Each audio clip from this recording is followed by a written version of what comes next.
میں senior analyst اور doctor Usama نے جوائن کر لیا. السلام علیکم ڈاکٹر اسامہ. آپ خود بھی پڑھاتے ہیں بچوں کو, ٹیچر ہیں, اور یہ کولمبیا یونیورسٹی, اس کا پوری دنیا میں نام ہے. یہاں پر جو کچھ ہو رہا ہے اسٹوڈنٹس کے ساتھ, 100 سے زائد اسٹوڈنٹس کو اریسٹ کیا گیا ہے, پروفیسرز کو فائر کیا گیا ہے, اسٹوڈنٹس کے ایڈمیشن کینسل کیے گئے ہیں. اس کے اوپر آپ کیا کامنٹ کریں گے, اور کیا برطانیہ میں بھی کچھ اسی طرح کی بے چینی ہے, اسی طرح کا ماحول ہے؟ بہت شکریہ نیلم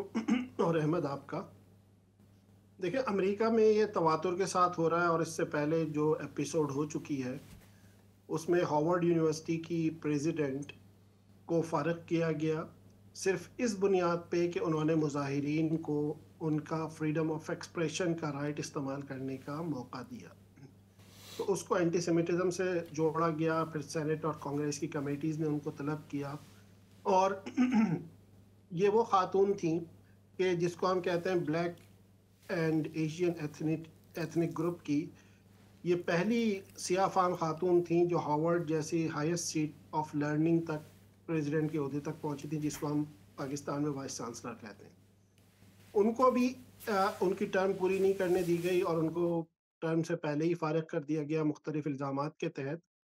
اور اس کے اوپر انہوں نے استعفیٰ جب دیا جب انڈومنٹ فنڈ کے بورڈ آف گورنرز کی جانب سے اس بات کا اعلان کیا گیا کہ انڈومنٹ فنڈ جو ہے وہ ہارورڈ یونیورسٹی کو فنڈنگ بند کر دے گا. تو پھر انہوں نے اس بات کا فیصلہ کیا کہ ہارورڈ یونیورسٹی کو بچانے کے لیے وہ از خود اس عہدے سے سبکدوش ہو گئی. تو امریکہ معاف کیجیے گا, امریکہ جس کے آئین کی بنیاد جو ہے وہ فریڈم آف ایکسپریشن پہ رکھی گئی ہے, جو اسٹیچو آف لبرٹی جو امریکی آئین کی پہلی امینڈمنٹ کی بنیاد کے اوپر ایک مجسمہ بنایا گیا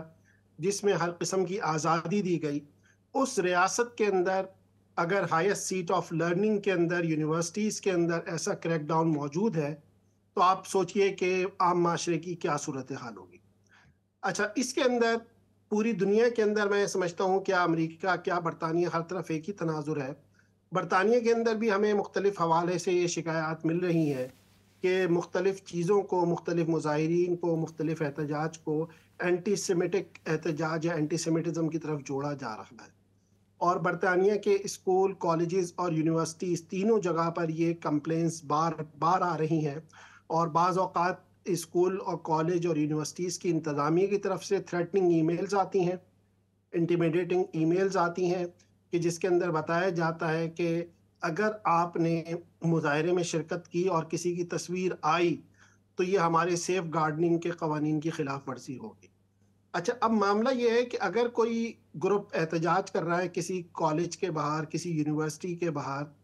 اور اگر کسی گزرتے ہوئے شخص کی کوئی تصویر آ جاتی ہے تو آپ اس کو سیف گارڈننگ کے اصولوں کی خلاف ورزی کیسے قرار دے سکتے ہیں؟ آپ کیسے اس کو ہیراس کر سکتے ہیں؟ کیونکہ ایک مظاہرہ اسٹریٹ کے اوپر ہو رہا ہے, وہاں پہ 10 لوگ گزر رہے ہیں, تو وہ ان بچوں کی یا ان کم عمر افراد کی تصویریں تو نہیں بنا رہے کہ جن کو باقاعدہ کسی مقصد کے لیے استعمال کیا جائے گا. اسی طریقے سے یہاں پہ گریٹر مانچسٹر کے علاقے میں جہاں پہ جوئس بہت زیادہ بڑی تعداد میں رہتے ہیں, وہاں پر بھی یہ کمپلین مسلمان طلبہ کی جانب سے سننے کے اندر آئی کہ باقاعدہ طور پہ تعلیمی اداروں میں ای میلز سرکولیٹ کی گئیں جس میں یہ کہا گیا کہ جو یہودی طلبہ ہیں وہ ہراس ہونے کی وجہ سے کالجز میں نہیں آ رہے اور ان کی اٹینڈنس لو ہو گئی ہے. مظاہرہ اگر کسی ٹاؤن سینٹر میں ہو رہا ہے, فلسطین کے حق میں ہو رہا ہے, اور اگر وہ کالج بھی اسی ٹاؤن سینٹر کے اندر موجود ہے, تو اس میں کسی کو ہراساں ہونے کی ضرورت نہیں ہے, بلکہ میں سمجھتا ہوں کہ برطانوی حکومت کی ذمہ داری ہے کہ وہ جو بھی لوگ ہیں, چاہے وہ مسلمان ہوں, چاہے وہ یہودی ہوں, چاہے وہ عیسائی ہوں, ان کو تحفظ فراہم کرے, اور کوئی فرد بھی اگر ان کے اوپر اقدام کرتا ہے تو اس کے اوپر کارروائی کی جائے. مانچسٹر کے علاقے میں, آلٹرنگم میں, رمضان کے اندر 2 ایسے واقعات ہوئے, اسکاٹ لینڈ کے اندر ایسے واقعات ہوئے کہ وہاں سے تراویح سے یا نماز عشاء کے بعد واپس جانے والے مسلمان کم عمر لوگوں پہ چاقوؤں سے حملہ کیا گیا. تو اس کی تو بازگشت کسی میڈیا میں سنائی نہیں دیتی. یقین طور پہ. اچھا ڈاکٹر صاحب, بالکل ہمیں ایک بریک پہ جانا ہے, ہم چاہیں گے آپ ہمارے ساتھ رہیے گا, اس کے اوپر بھی بات کریں گے. پھر جو برطانیہ کے دیگر معاملات ہیں, خاص طور پہ جو روانڈا بل کی بہت بات ہو رہی ہے,